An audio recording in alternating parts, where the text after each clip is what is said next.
Ko je bil ta razpis ali ta natečaj za sodelovanje objavljen, smo imeli zelo ambiciozne načrte študenti, ker smo bili pred 2-3 leti, je bila situacija v turizmu in v vinogradništvu zelo cvetoča, bi rekli, zelo intenzivna.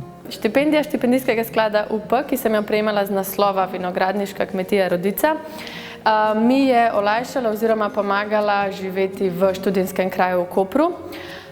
In smo si zamislili prav zaradi potreb po delu, po nekih novih idejah, po nekih novih pristopih, da bi poskušali najti neko mlado osebo, ki bi nam pomagala pri tem razvoju. Kar je najbolj odtehtalo, je bila finančna samostojnost, ki sem jo bila deležna, za katero sem res zelo hvaležna.